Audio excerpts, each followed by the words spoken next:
Bueno, hoy nos toca la clase 16 de la UAM Iztapalapa, carrera de filosofía, y seguimos leyendo las lecciones de estética de Hegel. El tema de hoy es la segunda sección de esta tercera parte de las lecciones. Y se trata, después de la arquitectura, de la escultura. Y querría hacer al comienzo algunas reflexiones en general. Hegel tiene en sus manos algunas ya historias del arte muy recientes al fin del siglo XVIII y comienzo del XIX, como la de Hirt, Hirt, y otras, pero principalmente las obras de Winckelmann, que es un como descubridor del arte griego, que lo coloca en el centro de la historia del arte y sobre todo a nivel de la escultura. Él tenía ya una colección de estatuas y llegaban a Berlín, a París, a Londres, estatuas extraídas de Grecia, que era el imperio turco en esa época, otomano, y se las trajo a Europa, según veremos. Él hizo una verdadera teoría de la centralidad clásica del pensamiento griego. Y por eso Hegel pues lo va a tomar como referencia, pero considera la escultura de una manera que yo llamaría óntica.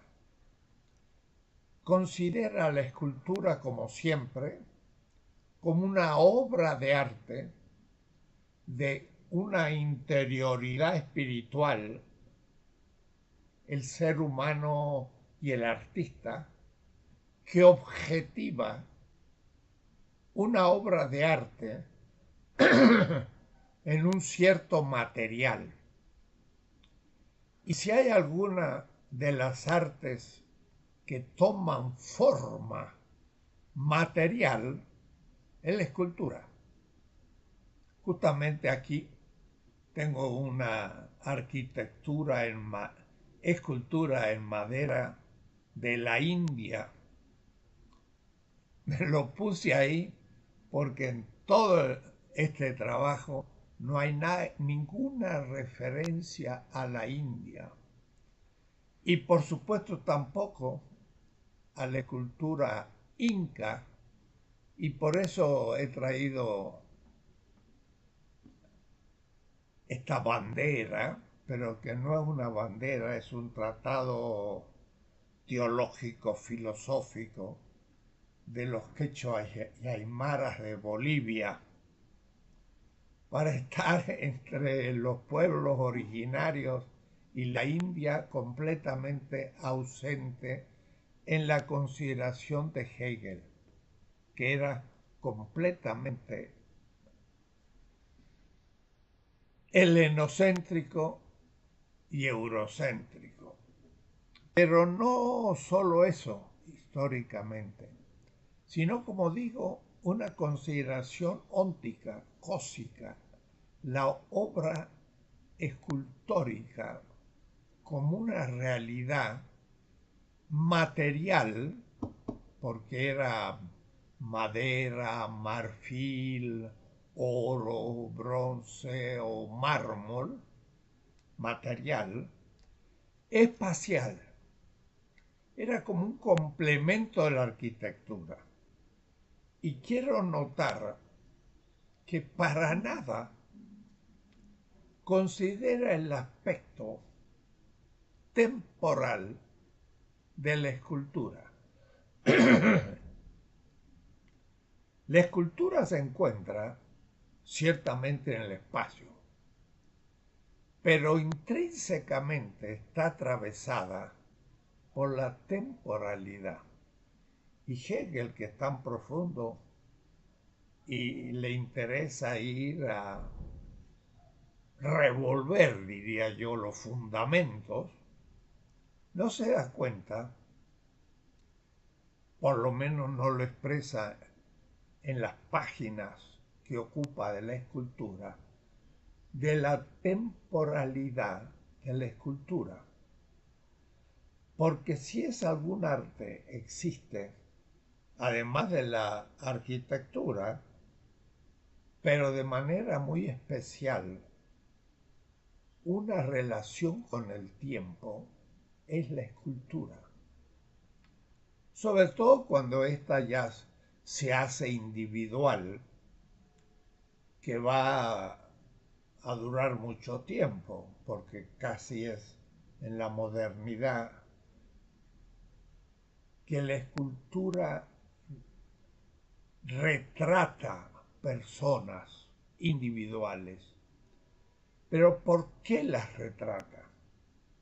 Pero también ¿por qué retrata a dioses y a mártires, después cristianos, o santos, entre comillas, o aún el crucifijo, que Hegel siempre le va a dar mucha importancia a la escultura religiosa, que durante muchos milenios y siglos fue casi el tema preferido de la escultura, los dioses.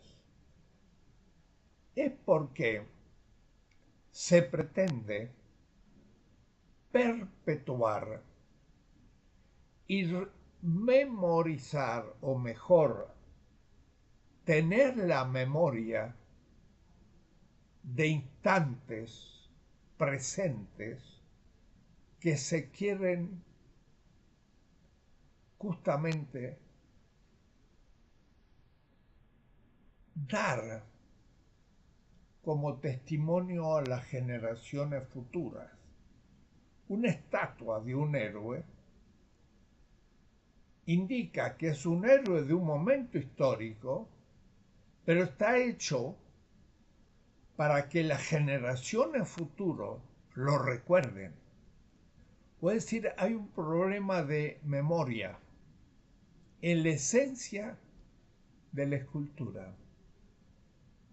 Y Hegel solamente ve la espacialidad, pero no ve la temporalidad, que es más profunda que la propia espacialidad, porque la espacialidad realmente es arquitectónica, es la que ocupa el espacio. Pero la estatua, aún dentro de la obra de arte, pongamos, el Partenón es un templo arquitectónico de precisión clásica.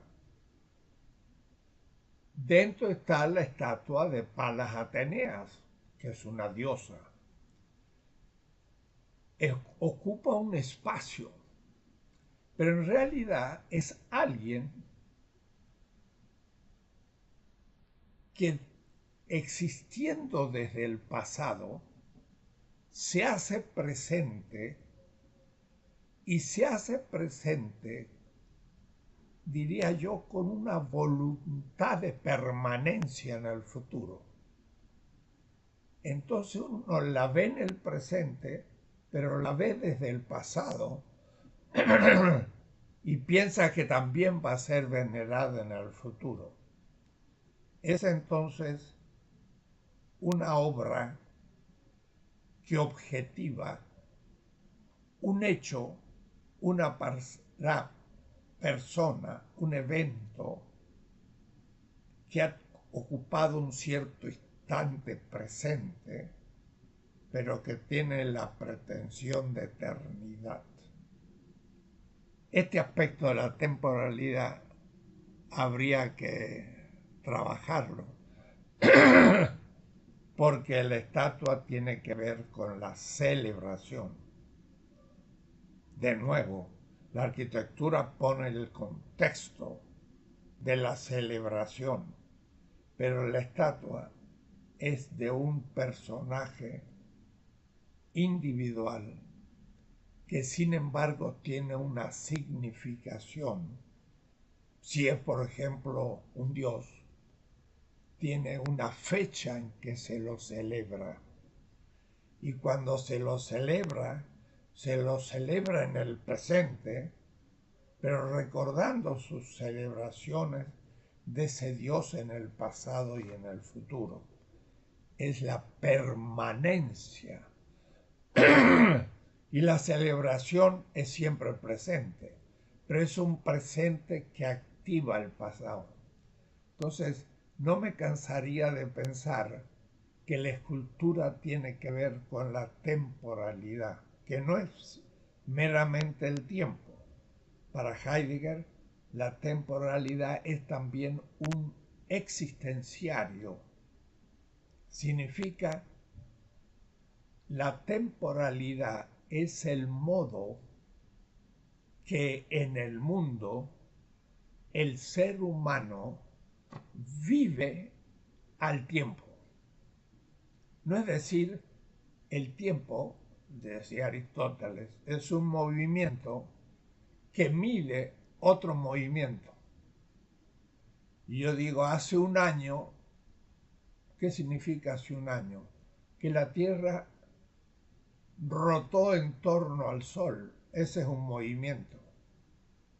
Pero lo que aconteció en la historia durante ese año es otro movimiento histórico.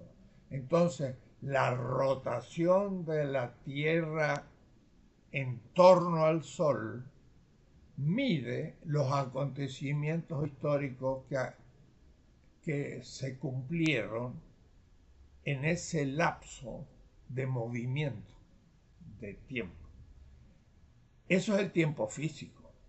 Pero yo puedo decir, este año pasó muy rápido. Es un tiempo psicológico. Pero además, yo puedo olvidar el pasado personal o de un pueblo. Y en ese caso, desaparece un tiempo de mi vida. Pero al contrario, si lo tengo muy presente, vivo ese pasado todavía hoy y pienso celebrarlo en el futuro. Eso es la temporalidad. Cómo sitúo mi existencia en el tiempo. Y la estatua me recuerda en el presente materialmente, en una materia objetivada por el artista, un personaje o un acontecimiento o una divinidad que viene desde el pasado, vivo en el presente y volveré a celebrar en el futuro.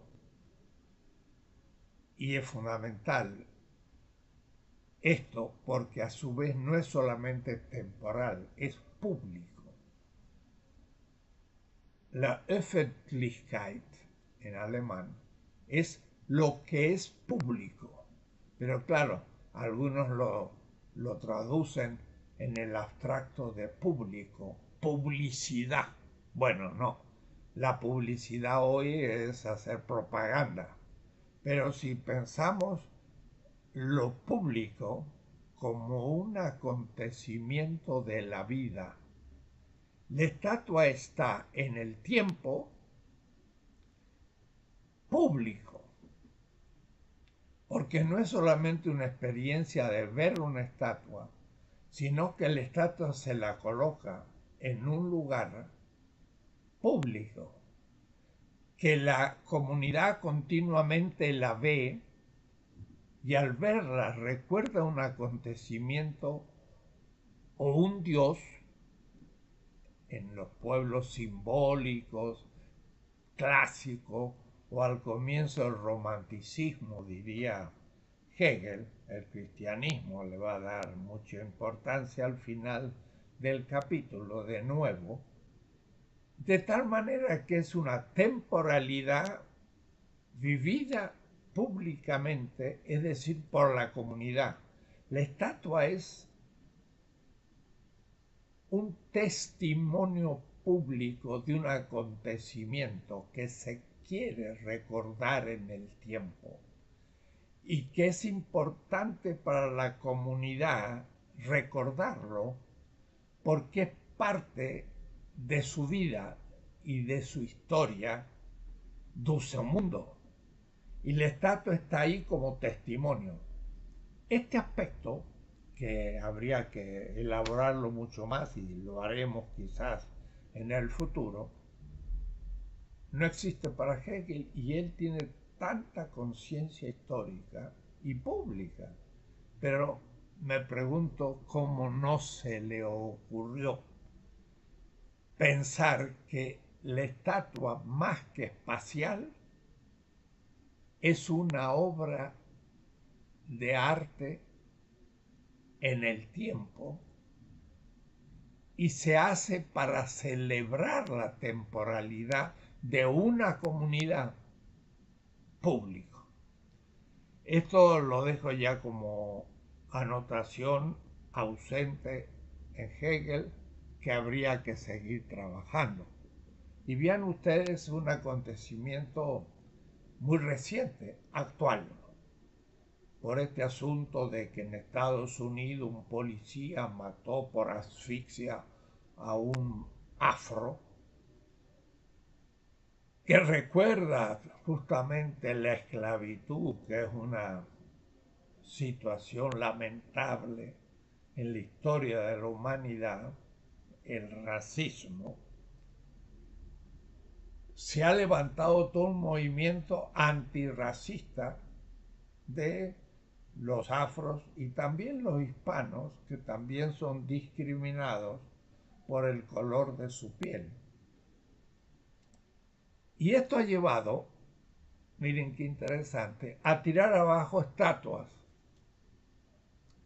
O es decir, estamos hablando de la estatua, y tiran abajo, en Bélgica aún, la estatua del rey que conquistó el Congo y que implantó la esclavitud en el Congo, en el África. Y están tirando en Estados Unidos personajes que significan justamente esclavistas. Pero más han tirado una estatua de Colón, o es decir, del que empezó la invasión del continente y que dominó a los indígenas y los tiene dominados por un racismo del blanco, y hasta ahora ya se elabora el concepto de blanquitud por la negritud de Senghor y otros pensadores africanos que hicieron de la negritud una bandera de reivindicación.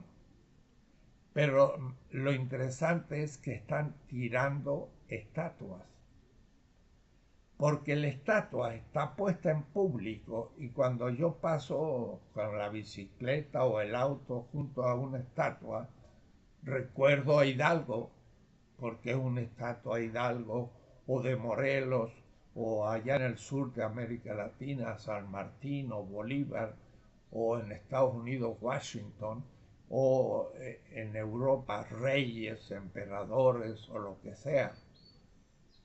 Quiere decir que al ver la estatua, y la estatua está hecha para eso, revivo el acontecimiento constitutivo de la historia de mi mundo, es decir, de mi vida.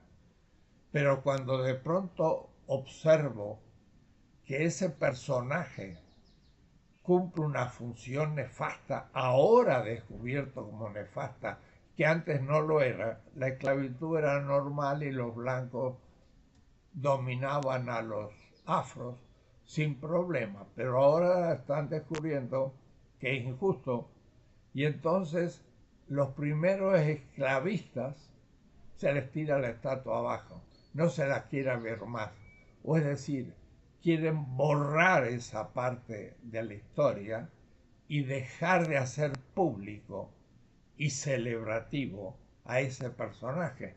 Quiere decir que en la esencia ontológica de la estatua está la temporalidad, la historia de un pueblo. Y esa es la función de esa obra de arte. Es bella y puede no serlo, pero los grandes escultores hicieron, claro, esculturas significativas. Claro que eso cuando en la tradición se usó la arquitectura religiosa, que digo, y Hegel las va a tratar, principalmente porque él ha ocupado toda la historia hace muy reciente. Y luego recién empieza a secularizarse la estatua, la estatua, iba a decir la estatutaria, pero en fin, no sale. Eh, Se seculariza el campo estético de la producción de estatuas y se pasa a la vida cotidiana. Y entonces, por ejemplo, un Rodin, gran escultor francés, eh, pone a una estatua de un personaje musculoso, de una corporalidad impresionante, pero en posición meditativa. Y entonces le titula El pensador. Objetivo en acción, que es el pensar, de una enorme belleza, porque realmente uno ve esa corporalidad humana, pero concentrada en un pensamiento interior. Este es el tipo de reflexión de Hegel, pero no llega hasta esa, diríamos así, cotidianidad de la escultura que ya se estaba dando, claro, en la época de Hegel, porque aparece en el Renacimiento, pero no era tan visible. Lo que sigue ya es más obvio y entonces podremos ir más rápido. Como siempre, esta es la segunda sección de 3 sesiones y al mismo tiempo es una sección completa sobre la escultura. La primera fue la arquitectura y luego la tercera, lo que él va a llamar las artes románticas. Ya veremos cuáles son, pero le ha dado demasiada importancia a estas dos primeras, la arquitectura y la escultura. Quiere decir que está mucho pensando en lo griego y no en lo que venía a ser realizando ya en Europa y que va a ser una explosión de nuevos campos estéticos en el siglo XIX y XX, claro, pero Hegel estuvo justo antes de, por ejemplo, la foto y luego la foto en movimiento, el cine, y entonces ahí las obras de arte van a cambiar fundamentalmente. Hegel entonces da la importancia al espacio complementario de la arquitectura y a su vez separa esta tercera sección en 3 partes. La primera, el principio de la escultura propiamente dicha, que de todas maneras siempre tiene referencia a lo griego como anticipo lo que no es griego y como desarrollo lo que no es griego después de los griegos. El principio de la escultura propiamente dicha. La segunda parte es el ideal de la escultura y ahí es Grecia. Sin embargo, no lo presenta como una historia, sino lo presenta como el ideal. Después todavía, en la tercera parte, va a proponer distintas clases de representación y hará una rápida historia de la escultura donde aparecerán los griegos de nuevo. Pero ahí como un momento, mientras que en el segundo capítulo es el ideal de la escultura, pero esa es la cultura griega. Es decir, insistió ya de que cada campo estético tiene un momento culminante y para Hegel, igual que Windelmann, es la cultura griega.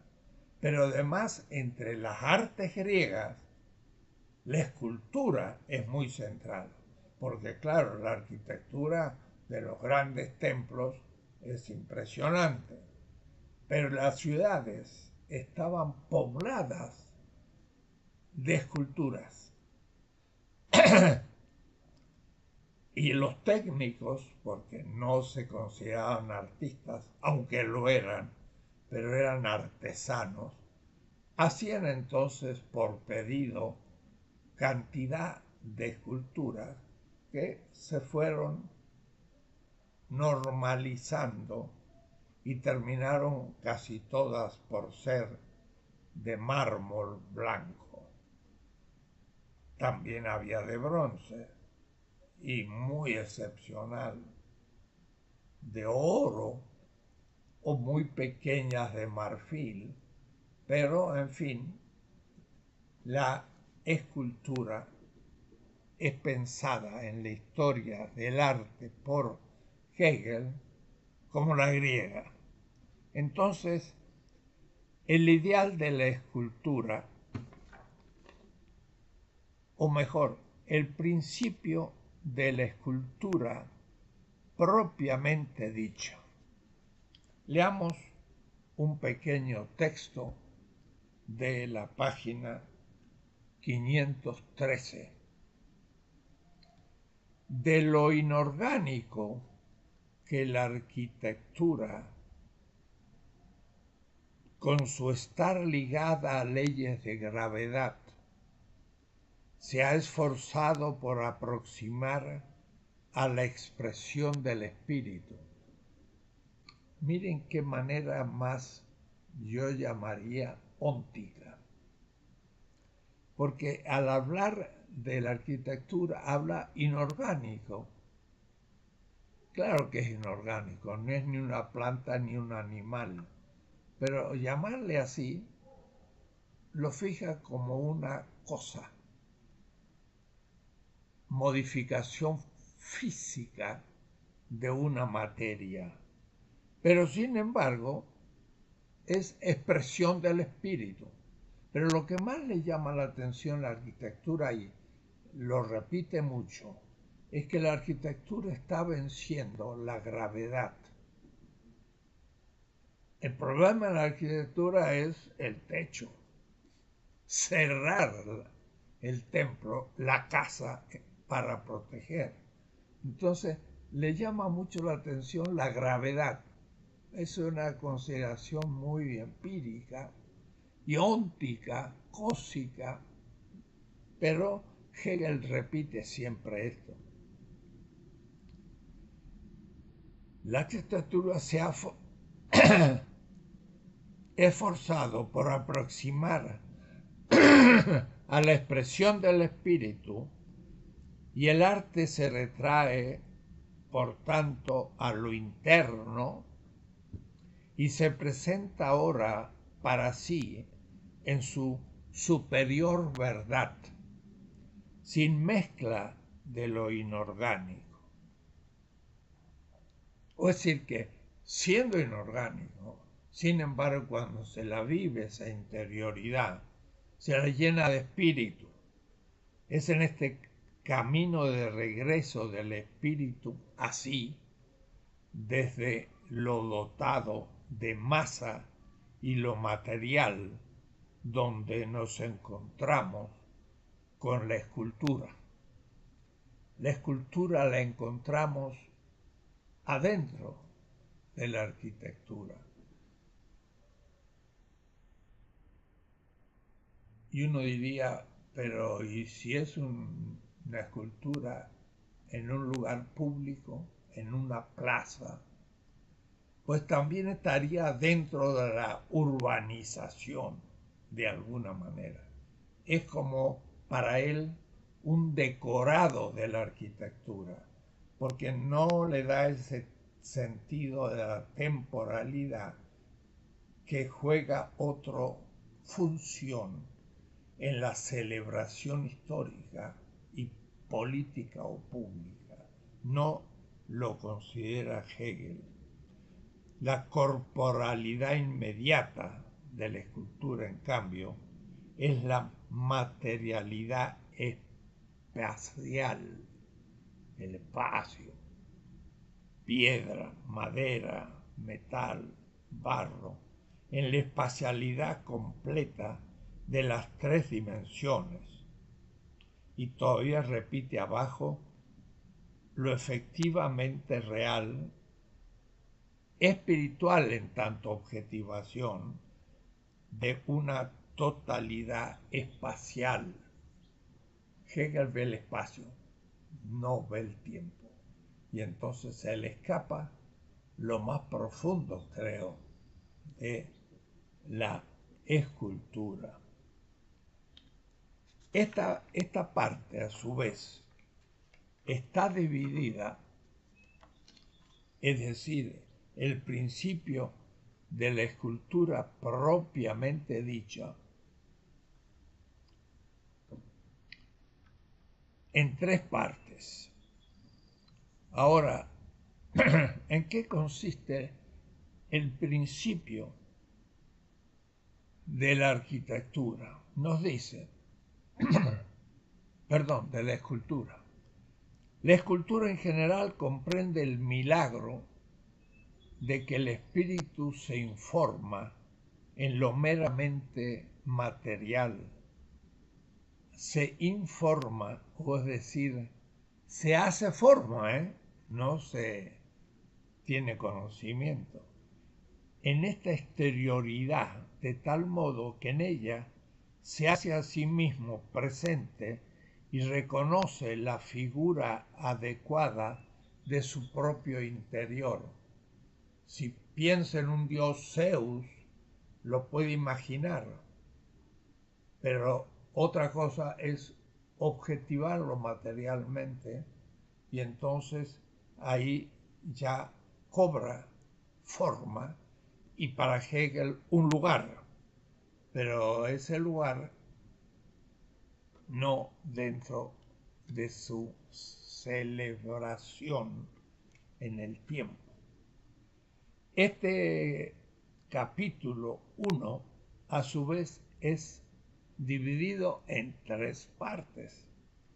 El primero, el contenido esencial de la escultura. Y pues ya he dicho, para él es la escultura, es la expresión de una espacialidad donde se objetiva la espiritualidad. O es decir, él habla de una espiritualidad objetiva. Se hace objeto un contenido espiritual por ejemplo, un dios griego. Para Hegel, la interioridad humana es espíritu, y el espíritu es algo muy particular. Y esto es lo que se objetiva en la obra. Y en segundo lugar, una característica es que esa interioridad espiritual cobra forma corpórea. Entonces, es material por el con lo que se hace, pero es corpórea en cuanto que de alguna manera imita la corporalidad humana y por eso llama la atención este hecho. El segundo punto de ese capítulo se llama la figura escultórica bella. Así como en la arquitectura clásica, la casa es, por así decir, el esqueleto anatómico que el arte tiene en forma más precisamente, la escultura por su parte haya previamente dada la figura humana como tipo fundamental de sus creaciones. Es la corporalidad humana el tipo de subjetividad que la escultura objetiva. Claro, puede haber también esculturas de animales, sobre todo entre los egipcios, por ejemplo, porque también divinizan los animales. Pero en realidad eso va quedando de lado y va siendo la escultura humana. Pero de nuevo, para volver al tema de la temporalidad, porque es un ser humano el que se quiere recordar en el tiempo para celebrar un evento que es esencial para la comunidad. Aún los dioses griegos u otros, babilónicos o egipcios o hindúes,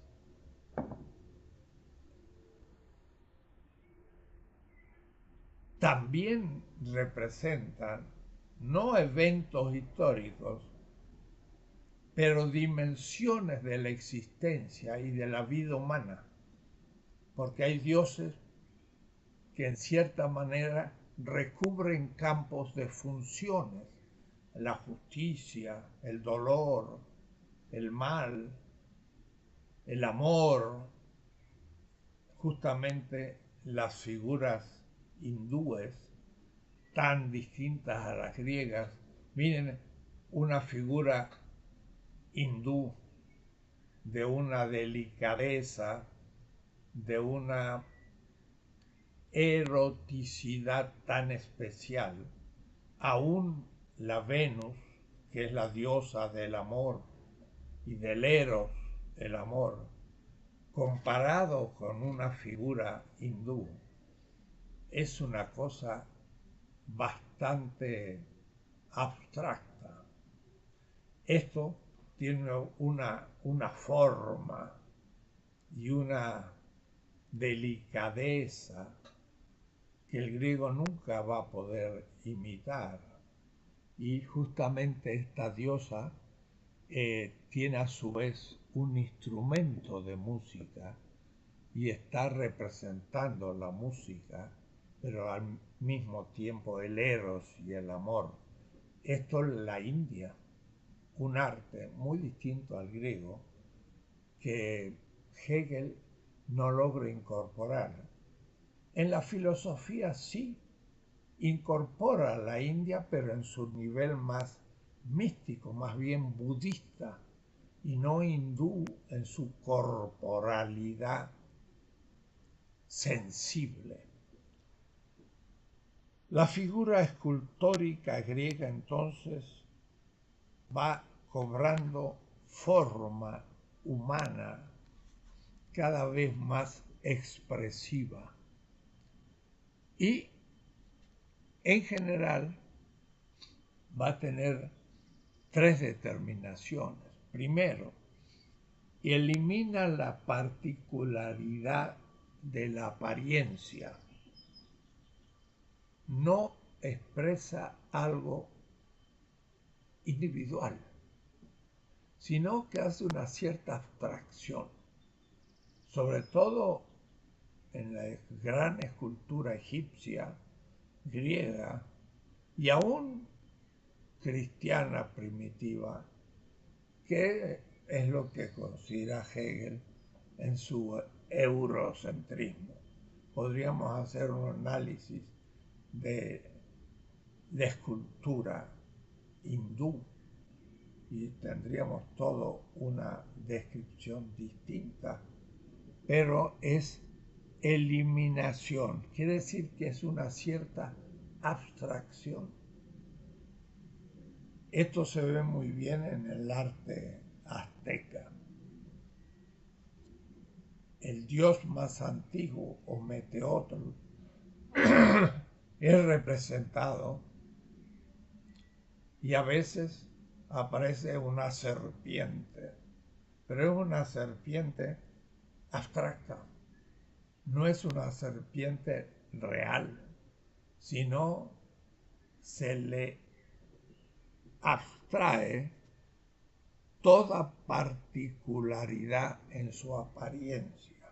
Por lo tanto, se elimina lo mímico, la expresión de horror o de alegría o lo mímico desaparece y el rostro se hace también abstracto.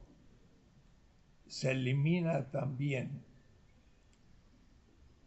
al comienzo la particularidad.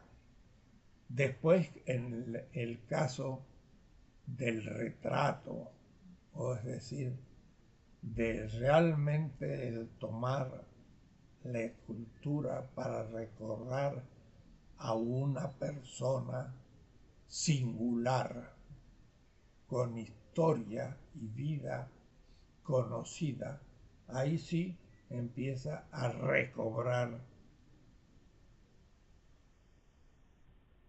empíricamente la forma que tenía.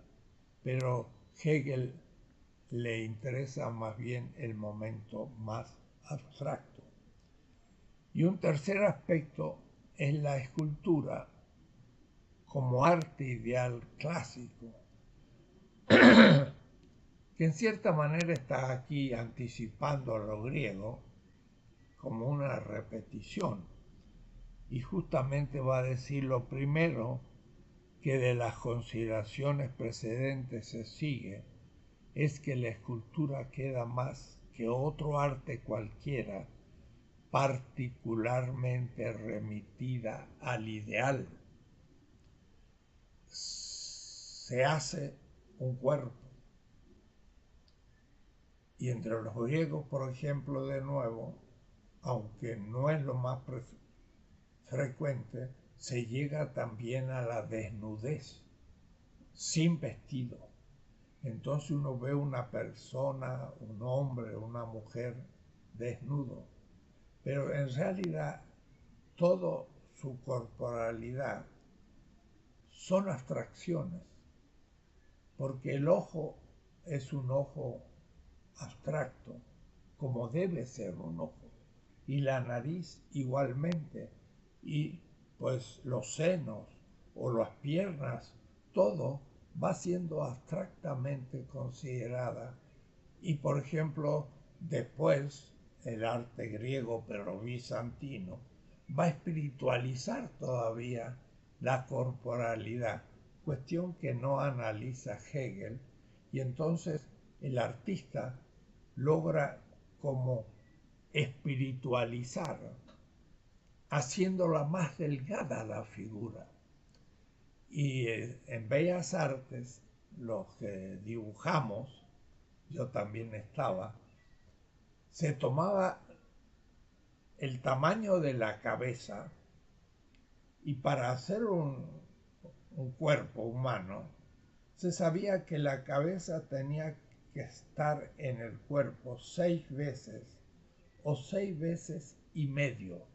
Entonces uno trazaba una línea, hacía un círculo, la cabeza, y luego lo proyectaba 6 veces. Y luego iba poco a poco, sabiendo que el tronco eran 2 cabezas y media y las piernas 3 y algo, y entonces iba armando un cuerpo que se veía real, no como los dibujos de los niños, que eso ya es absolutamente conceptual, porque la cabeza es redonda, el cuerpo redondo, como ya he descrito. Sin embargo, el ideal clásico es también abstracto. Los vicentinos, en vez de poner 6 veces la cabeza, la ponían 8. Es decir, quedaba una cabecita más pequeña o un cuerpo más estilizado, lo cual daba como más espiritualidad al cuerpo. Esto significa que la escultura también no era exactamente la realización concreta de personajes concretos. La segunda parte de este capítulo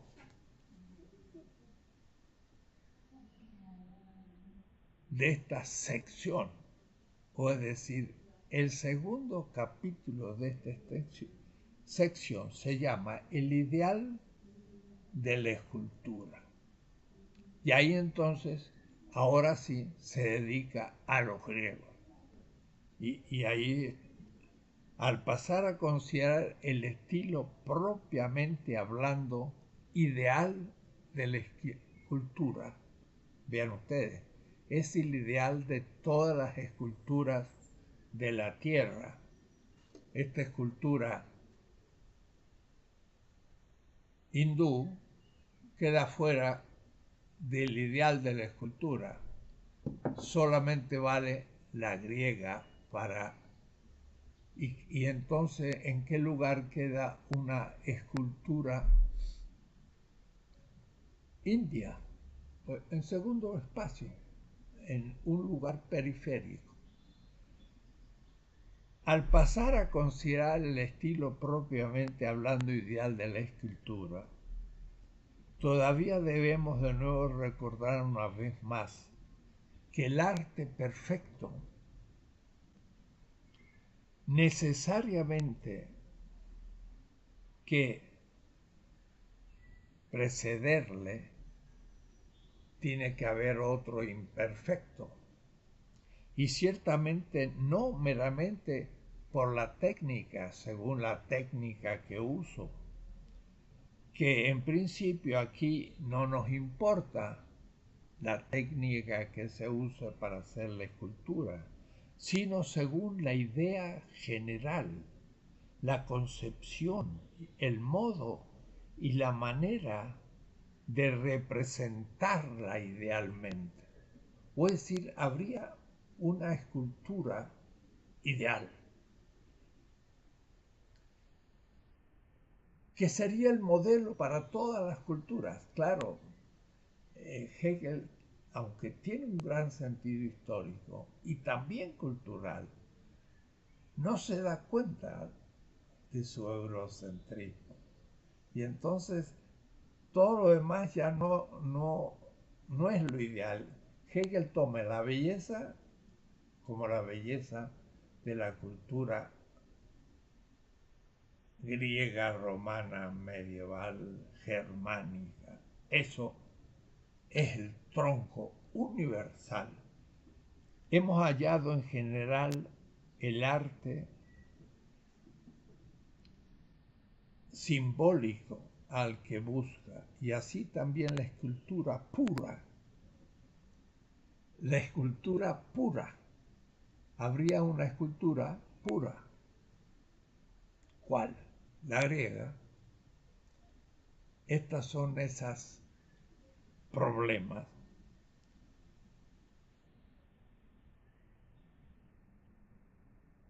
Hemos llamado en general arte simbólico al que busca, y así también la escultura pura tiene como presupuesto una base y fase de lo simbólico.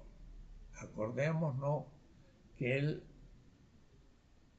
en las características generales del arte, había una primera época simbólica que culminaba en Egipto, y luego una época clásica, que era lo griego, romano, y luego lo romántico. Entonces, también en la arquitectura hay una etapa simbólica y no una fase del arte simbólico en general, esto es, que como la arquitectura, sino una escultura a la que es todavía inmanente el carácter de lo simbólico. Entonces, por ejemplo, se representa un animal, pero es un dios entre los egipcios. Y este es el caso de la escultura egipcia. Todavía hallamos ocasión de verlo luego en el capítulo 3. Como lo simbólico de un arte podemos aquí asumir en general desde la perspectiva del ideal,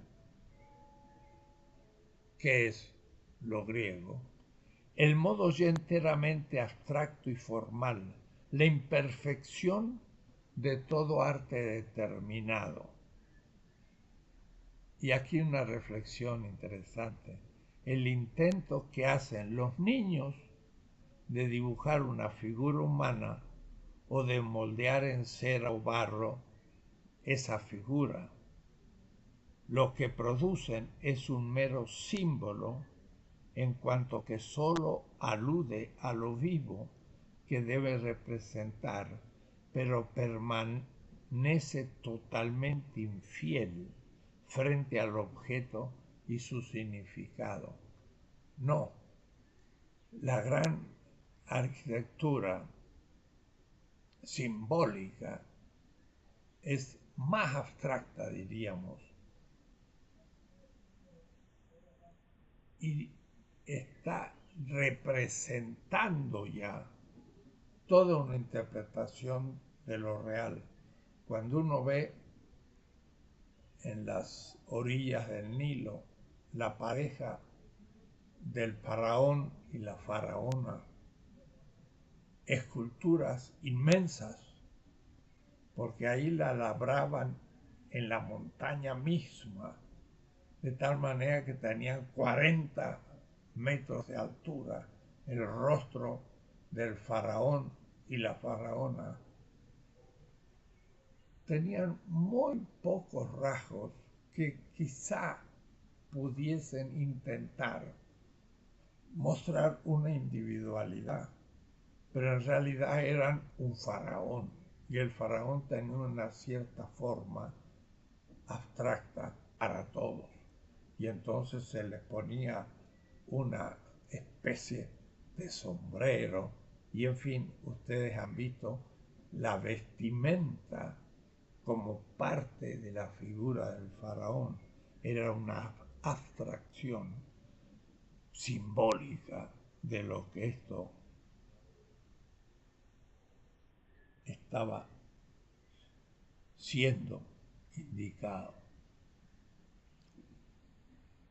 El segundo capítulo, entonces, es el ideal de la escultura, y es lo griego, y va a irse centrando en esas características de lo griego como ideal. Y por eso el primer punto es el carácter general de la figura escultórica ideal. Repite un poco un texto anterior, porque antes habla del ideal lo griego, pero ahora se centra más fuerte en ese carácter.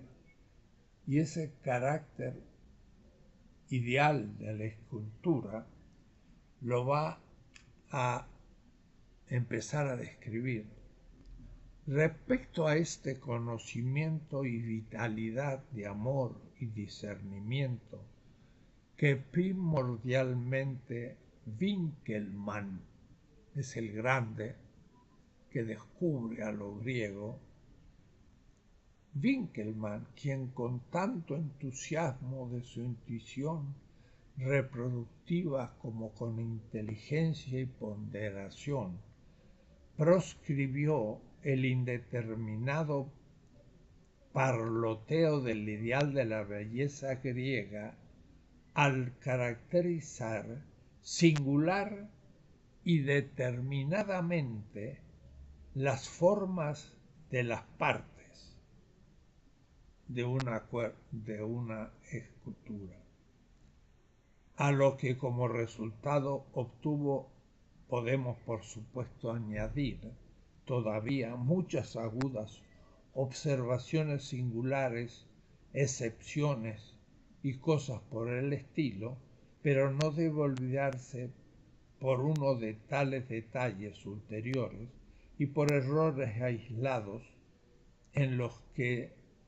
incurrió lo principal establecido por él, y pasa entonces a describir cuáles son los rasgos de esa escultura ideal.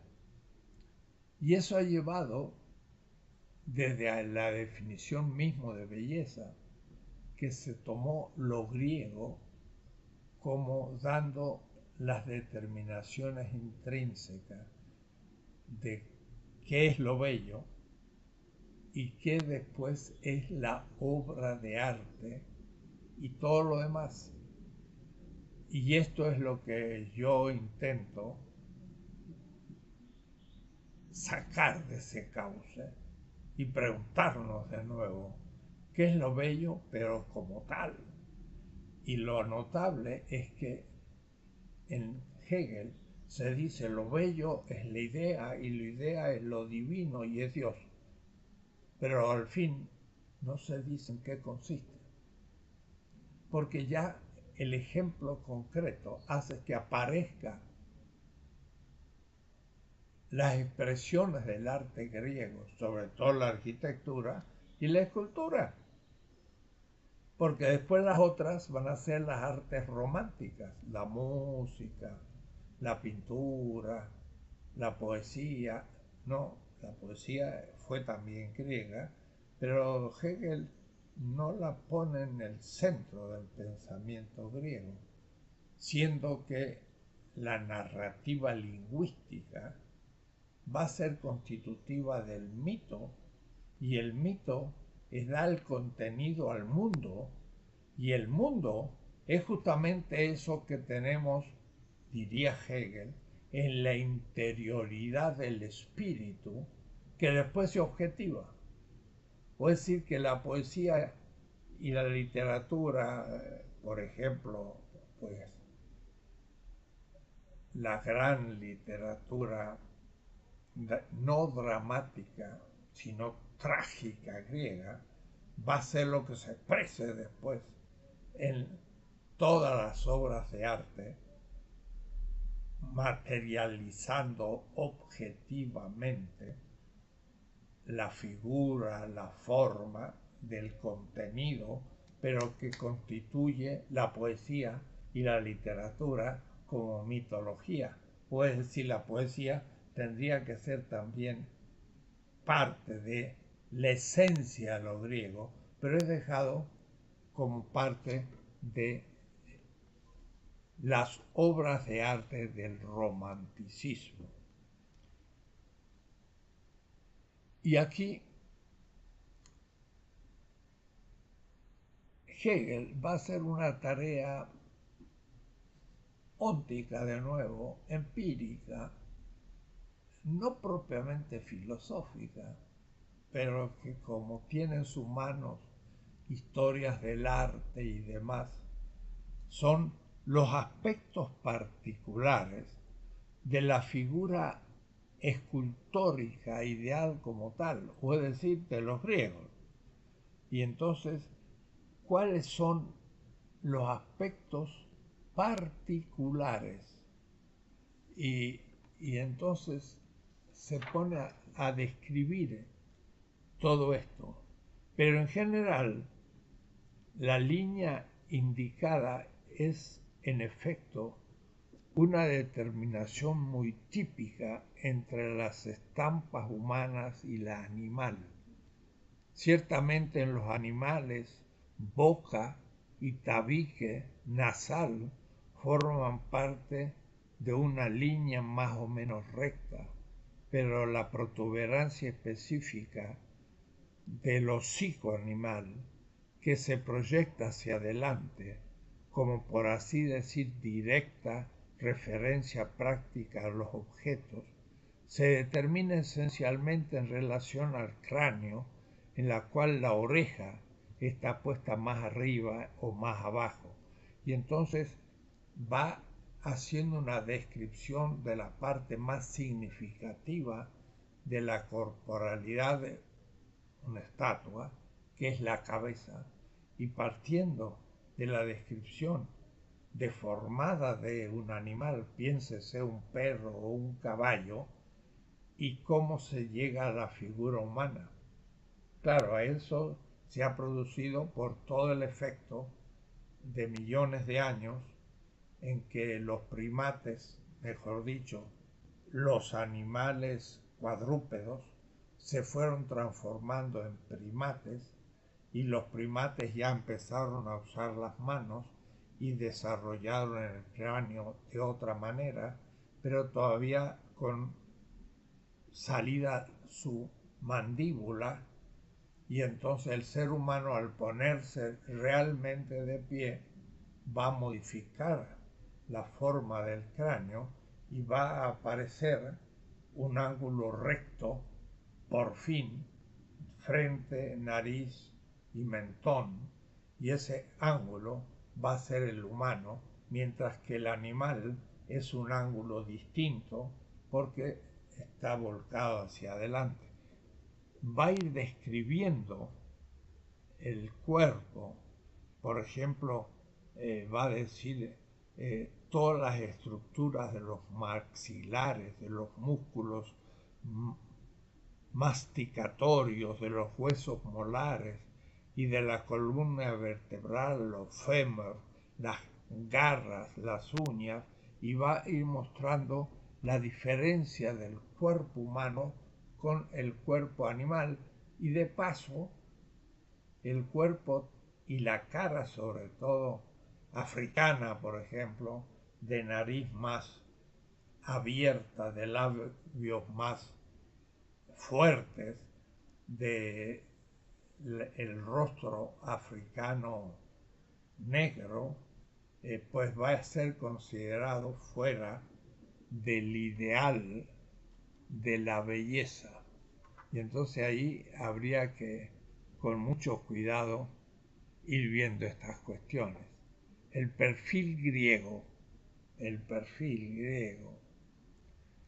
no puede ser considerado como una forma solo contingente y exterior, sino que se convierte en el ideal de la belleza en y para sí, pues en primer lugar es aquella conformación del rostro en que la expresión de lo espiritual relega lo meramente natural, un ángulo más cerrado donde los maxilares son más protuberantes, enteramente a segundo plano, y en segundo lugar se sustrae más que ninguna otra parte del cuerpo a la contingencia de la forma, sin no obstante mostrar una conformidad a la ley y proscribir todas y cada una de las individualidades. Es una visión casi racista de la estética, determinada por su época del gran Hegel. En la historia de las culturas va a hablar del África de una manera desastrosa, diciendo que cuando se aproxima el espíritu a un africano, éste se espanta porque está en una etapa anterior a la culminación y entonces va a hacer toda una descripción. Es interesante porque también Levinas hace una descripción del rostro y sobre todo de los ojos. Y Hegel también habla, por ejemplo, ahora bien, por lo que más precisamente se refiere a la figura del ojo en obras escultóricas ideales, esto es por su forma grande, abierta, oval, según su posición, un ángulo recto con la línea de la frente y la nariz y hundido. Ya Winkelmann cuenta cómo la belleza del gran tamaño del ojo, del mismo modo que una luz grande es más bella que una pequeña. Y entonces se pensaba que los ojos estirados de los orientales, los chinos, eran algo subhumanos. Ahora es interesante que me contaba un chino que para los chinos el ojo este que justamente muestra Hegel como el ojo de tamaño grande, circular, abierto, el ojo, es la expresión de la belleza.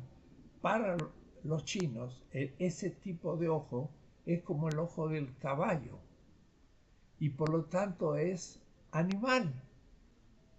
Puede decir, un ser humano tiene un ojo estilizado como el oriental, mientras que el blanco caucásico es un ojo de segunda categoría. Así piensa un chino y piensa en contrario Hegel.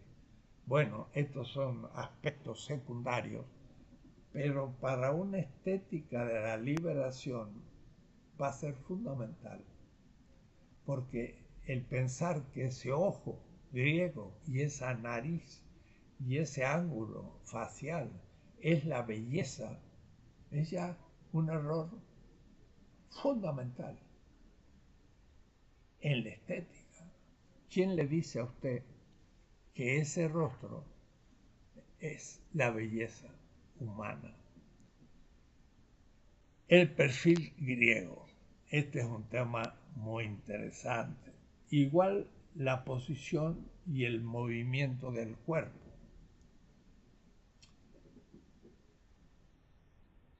Sobre todo el movimiento, porque la estatua egipcia era hierática.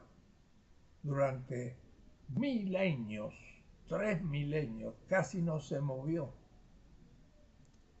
Y cuando se representaba un grupo, todos ponían sus pies hacia la derecha como caminando y con el rostro mirando, todos igualitos.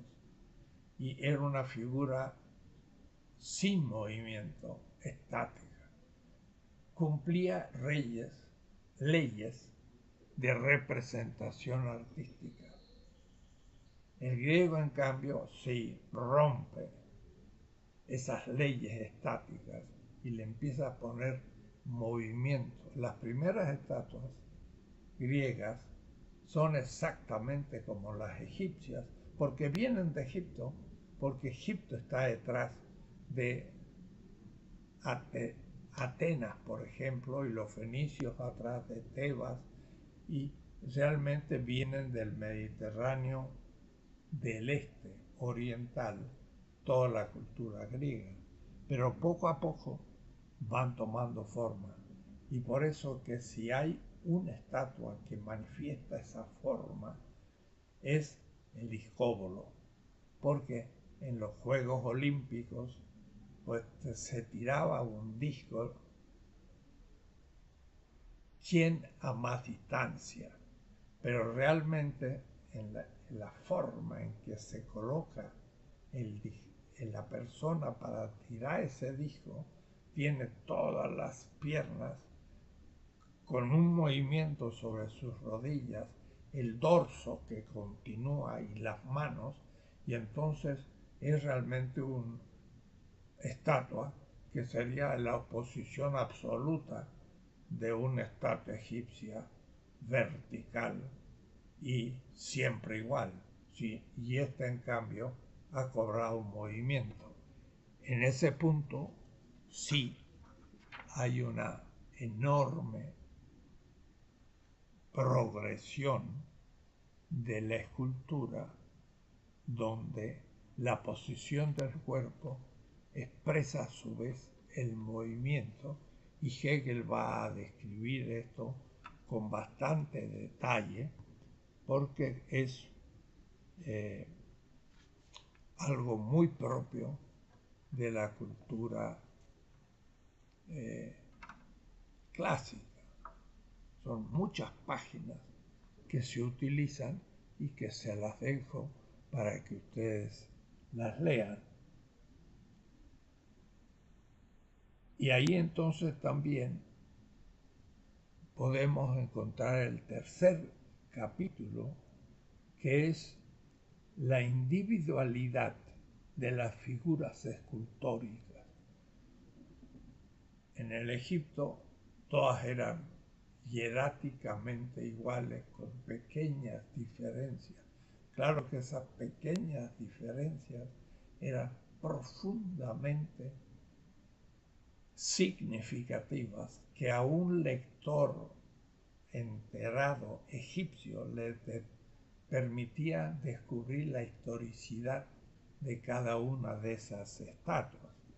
Pero entre los griegos, claro, la individualidad es total y cada uno de los dioses cobra distinta vestimenta, distintos instrumentos en sus manos y distintas formas, y la cabellera y todo que las va, como dice Hegel, individualizando las figuras escultóricas ideales. Zeus es representado de una manera y Vulcano, el dios del fuego y a su vez de los volcanes, es representado de otra manera, y Hércules o Afrodita es representada de distintas maneras, que cada una de las estatuas tienen atributos, tienen instrumentos, armas, tienen atavios y tienen distintas maneras de presentarse. Además, también están reguladas las diferencias de edades. Unas son viejas, otras son adultos, otras son niños, unas son masculinas, otras son femeninas. Y entonces todo esto significa que la escultura está representando, presentando objetivamente todo un concepto al comienzo de las divinidades y después de las grandes funciones dentro del imperio o dentro de la sociedad de la polis entre los griegos, o en los emperadores o otros funcionarios políticos que tenían ciertas indicaciones singulares como esculturas. A esto le debemos entonces, por último, agregar el tercer capítulo, que es las distintas clases de representación de las esculturas, de los materiales que se usan y su desarrollo histórico, que no podía faltar. Pero he dejado esta vez el desarrollo histórico para la tercera parte, pero en realidad la historia ha estado detrás, como se ha visto, de toda la descripción de la escultura, porque lo clásico griego ha estado en el centro y es una consideración histórica fundamental, claro,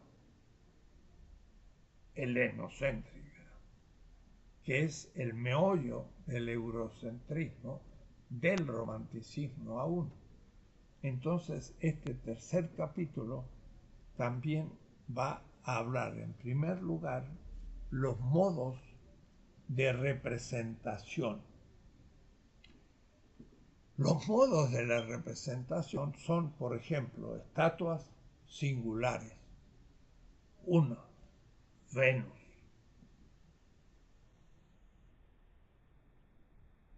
O Afrodita. O un grupo de divinidades o de personas. O también bajorrelieves. Los bajorrelieves significa que en un friso, en un muro, se podía esculpir, no una estatua, pero esculpir la piedra representándola como una protoescultura, porque no es una pintura, por supuesto, ni es una arquitectura, sino que es una escultura aplanada en un muro y representando escenas simbólicas u históricas.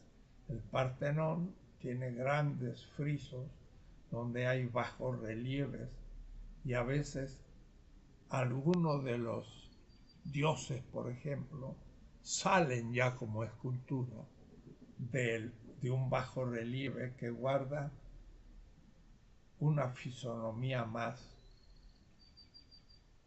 menos protuberante, pero por ahí una figura puede aparecer como una escultura. Entonces, hay modos, esculturas, grupos y relieves, pero también hay, y aquí vuelve Hegel, no podía con su genio hablar. Bueno, antes de pasar al tema, el tema de los materiales de la escultura, que va a determinar el modo de su expresión, porque las más antiguas eran de madera, es lógico, era más fácil, pero nos han quedado pocos recuerdos porque se destruyen, mientras que ya después se usaron materiales más duros y son los que permanecieron. Pero vuelvo a decir, la escultura intenta permanecer en el tiempo y por eso se fue optando por el material duro, que es más difícil de labrar, pero que cumple más la temporalidad de la escultura. Y por eso entonces el mármol es lo que más se usó, aunque también el bronce, porque les permitía hacer en negativo la figura posible y después poner en el molde el metal, el bronce, y luego se sacaba el molde y quedaba la estatua, y esta podía reproducirse. Y entonces ya podían hacer 10, 15, 20 estatuas del dios Martes, teniendo el molde y vaciando el metal en esto. Y esto ya da un cierto sentido de la reproducción. El mármol es imposible de reproducir, hay que labrar uno por uno. Y también había en vidrio y en otros materiales. Por último, el desarrollo histórico, que en realidad, como dije, ha estado supuesto en toda esta descripción, porque era lo simbólico egipcio, lo clásico griego y lo romántico, pero lo romántico, la verdad, está menos presente. porque el romántico no usó tanto la estatua. Cuidado, aunque sí hubo algunas estatuas que tuvieron más significación. Veremos. En el desarrollo histórico, de nuevo, la primera parte es la escultura que llamamos simbólica, pero aquí Hegel se centra directamente en lo egipcio, no va a Babilonia o los grandes reinos, no había tanto material de escultura babilónica, fenicia, anteriores al Egipto. Egipto usó la piedra monumental y entonces su testimonio es fácilmente reconocible. Tampoco se habla del arte hindú de gran belleza en la escultura, de enorme movimiento, sensibilidad y erotismo. Pero la escultura egipcia le viene bien porque marca con claridad la diferencia con la escultura griega, que dejará el hieratismo, la convención inmóvil de la estatua egipcia y le pondrá movimiento. Y eso, claro, se ve mucho. Y al mismo tiempo le agregará mayor imitación a la corporalidad de la escultura, que al principio abstracta, pero al pasar el tiempo, llegando ya al tiempo de la columna gótica o corintia, en las estatuas aparecerá una mano y ya se verá las nervaduras y las venas y los detalles, y los retratos comenzarán a tener más identidad con el ejemplo. Entonces va a hablar de la escultura egipcia y va a volver a describir esa manera abstracta y para citar algo más preciso, los ojos no son profundos como en el ideal griego, sino que están por el contrario casi en el mismo nivel de la frente y están trazados plana y oblicuamente las cejas, los párpados y los bordes de los labios están en su mayoría indicados por líneas incisas o las cejas denotadas por una banda más en relieve que llega hasta las sienes y allí están cortadas en ángulo, y va describiendo de una manera muy óptica, obvia, las diferencias. Y hablará de la gran escultura griega y romana. Y por último le agrega la escultura cristiana, que es para él lo romántico. En cambio, por lo que a la escultura cristiana se refiere, esta tiene de suyo un principio de aprehensión y modo de representación que no coincide con el material y la forma de la escultura tan inmediatamente como en el caso del ideal clásico de la fantasía y el arte griego. Pues vimos en la segunda parte, lo romántico tiene que ver esencialmente con lo interno, vuelto a la exterioridad, con la subjetividad espiritual, referida así, que aparece ciertamente en lo externo, pero deja que esto externo resulte para sí según la particularidad, o es decir, ya más definido en su personalidad, sin obligarlo a una amalgama entre lo interno y espiritual. El dolor, el tormento del cuerpo y el espíritu, el martirio y penitencia, la muerte y la resurrección, la personalidad subjetiva espiritual, la intimidad, el amor, el corazón y el ánimo están contenidas en esta escultura. La escultura religiosa romántica resulta entonces, más que la griega, como adorno de la arquitectura. Habría que ver.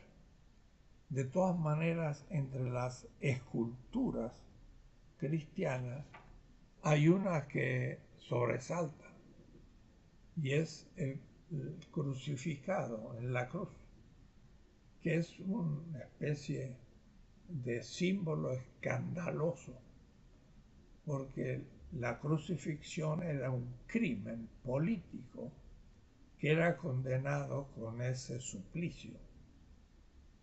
La crucifixión, Espartaco fue crucificado. Y la escultura de la pasión y muerte del fundador del cristianismo va a ser un motivo eterno y va a estar en todos los templos. Y entonces ahí habrá muchas modalidades de objetivar ese tipo de escultura religiosa, seguida por la feminidad de su madre y luego toda la angeliología y los santos que van a permitir a el cristianismo bizantino y latino una cierta iconoclastía, adoración de las imágenes, cosa que el protestantismo moderno, luterano, va a atacar. O es decir, van a desaparecer las estatuas de todos los templos cristianos protestantes. Hegel era un luterano. Entonces ahí desaparece la escultura en los templos para no caer en una especie de idolatría de la escultura. Y termina entonces este capítulo, como dije, sin haber trabajado el tema de la temporalidad y el hecho político público de la escultura. Pero en fin, ya aquí no hay mucho misterio, se puede leer más fácil y los invito a que lo lean. Son unas cuantas páginas, pero hay que avanzar en el curso. Por hoy creo que hemos terminado la clase.